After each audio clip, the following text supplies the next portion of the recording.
Hi hello ನಮಸ್ಕಾರ. ನಾನು ನಿವೇದಿತಾ. ಇದು ನನ್ನ ಚಾನಲಲ್ಲಿ ಸೆಕೆಂಡ್ನೇ ವಿಡಿಯೋ. ನಾನು ನಿಮಗೆ ರಾಗಿ ಹೇಗೆ ಮಾಡೋದು ಅಂತ ತೋರಿಸ್ತಿದ್ದೀನಿ.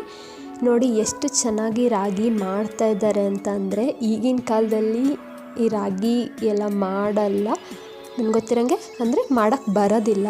ಯಾಕಂತಂದರೆ ಈಗ ರಾಗಿ ಮಿಲ್ಗಳೇ ಬಂದಿರುತ್ತೆ, ಕ್ಲೀನ್ ಮಾಡಿ ಕೊಟ್ಬಿಡುತ್ತೆ. ಅಷ್ಟೊಂದು ಕಷ್ಟ ಮತ್ತು ರಿಸ್ಕ್ ಯಾರು ತಗೊಳಕ್ಕೆ ಹೋಗೋದಿಲ್ಲ. ನೋಡಿ ಇವರು ಎಷ್ಟು ಚೆನ್ನಾಗಿ ರಾಗಿ ಮಾಡ್ತಾಯಿದ್ದಾರೆ. ಅಲ್ಲಿ ತುಂಬ ಧೂಳಿದೆ, ಅದನ್ನು ನೀಟಾಗಿ ಕ್ಲೀನ್ ಮಾಡ್ತಿದ್ದಾರೆ. ನೋಡ್ಬೋದು ನೀವು ಯಾವ ಥರ ಮಾಡೋದು.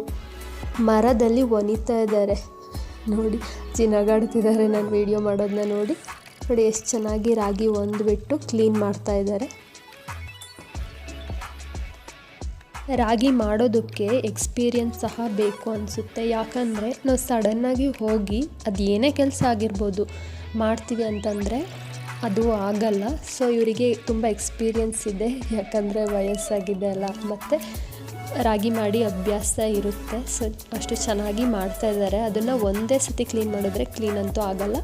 ಸೊ ಒಂದು 2-3 ಸತಿನಾದರೂ ಅದನ್ನು ಕೇರಿ ಜರಡಿ ಮಾಡಿ ಕ್ಲೀನ್ ಮಾಡ್ತಾ ಇದ್ದಾರೆ. ನೋಡಿ ಯಾವ ಥರ ಮಾಡ್ತಿದ್ದಾರೆ ಅಂತ.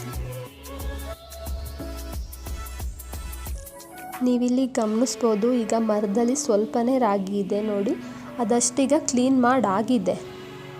ಈಗ ಮತ್ತೆ ಅದನ್ನು ಧೂಳೆಲ್ಲ ಚೆಲ್ಬಿಟ್ಟು ಮತ್ತೆ ಆ ಎರಡನೇ ಮರದಲ್ಲಿರೋ ರಾಗಿನ ಹಾಕ್ಬಿಟ್ಟು ಮತ್ತೆ ಕೇರ್ತಿದ್ದಾರೆ.